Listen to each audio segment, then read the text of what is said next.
ఈ ఇసుకదొందు చేపల్ని ఎలా శుభ్రం చేసుకోవాలో చూపిస్తాను మీకు.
ఈ చేప ముక్కల్ని 4, 5 సార్లు శుభ్రంగా కడుక్కొని పెట్టుకున్నాను.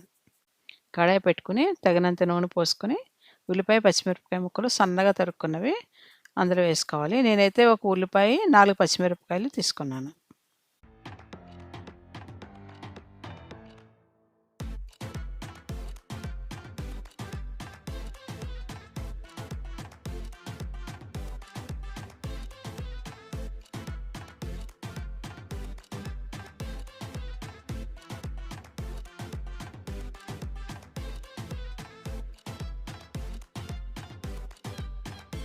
మసాలా పేస్ట్ వేసుకుందాము. ఈ మసాలా పేస్ట్‌లో నేనేం వేసానంటే ధనియాలు, జీలకర్ర, లవంగాలు, గసగసాలు, 4 యాలకులు, వెల్లుల్లిపాయలు వేసి పేస్ట్ చేశాను. మిరియాలు కూడా 4 గింజలు వేశాను. కొంచెం కారంగా ఉండాలని.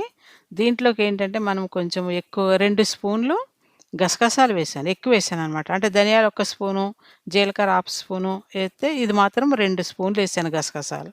అంటే టేస్ట్ రావాలని. మసాలా వేగింది. పసుపు, ఉప్పు, కారం వేసుకొని వేపుకుందాం.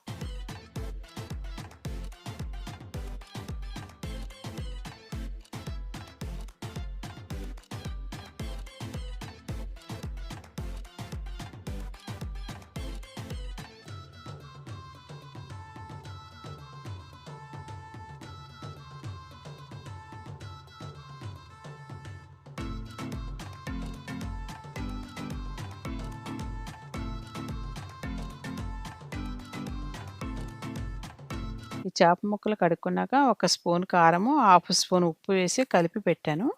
ఓ 10 నిమిషాలు అయ్యింది కలిపి పెట్టి. ఇప్పుడు ఇది వేగింది కదా! దీంట్లో వేసేద్దాం.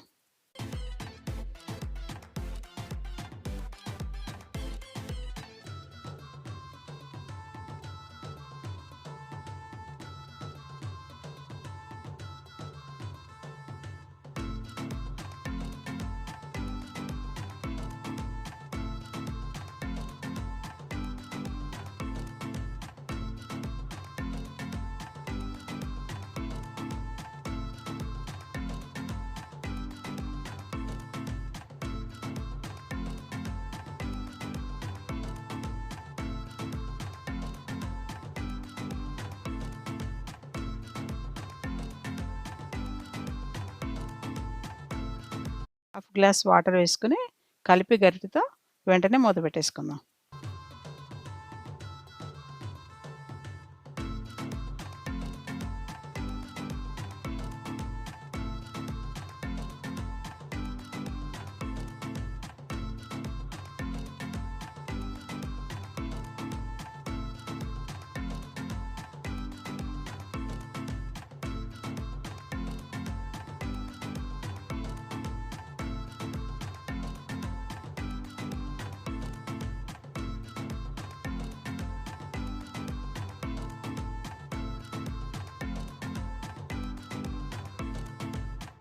ఇప్పుడు దగ్గరికయింది. కొత్తిమీర వేసుకొని ఒక 2 నిమిషాలు మూత పెట్టి సిమ్‌లో పెట్టుకుందాం.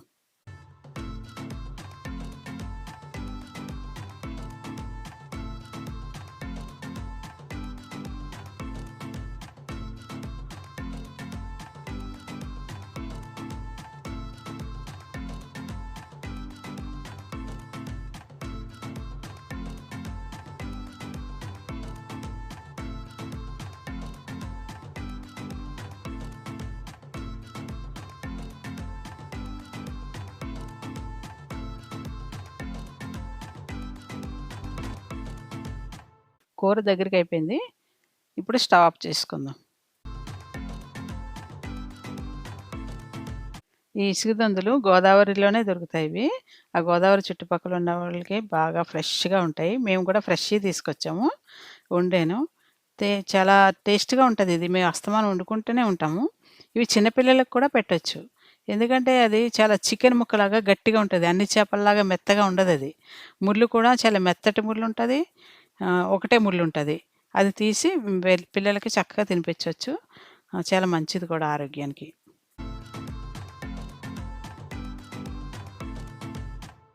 ఇది తిన్నాను. చాలా టేస్ట్‌గా ఉంది. ముక్కయితే చూడండి ఎంత గట్టిగా ఉందో. చాలా బావుంది. చాలా బాగా కుదిరింది. మీరు కూడా ఇలాగ దగ్గరగా చేసుకొని వండుకోవాలి ఇది. నీళ్ళు నీళ్ళుగా ఉంటే బావుండదు. ఇలా నూనె కూడా కొంచెం ఎక్కువే పడతది. వేసుకొని వండుకొని తినాలి. లైక్ చేయండి, షేర్ చేయండి, సబ్స్క్రైబ్ చేయండి.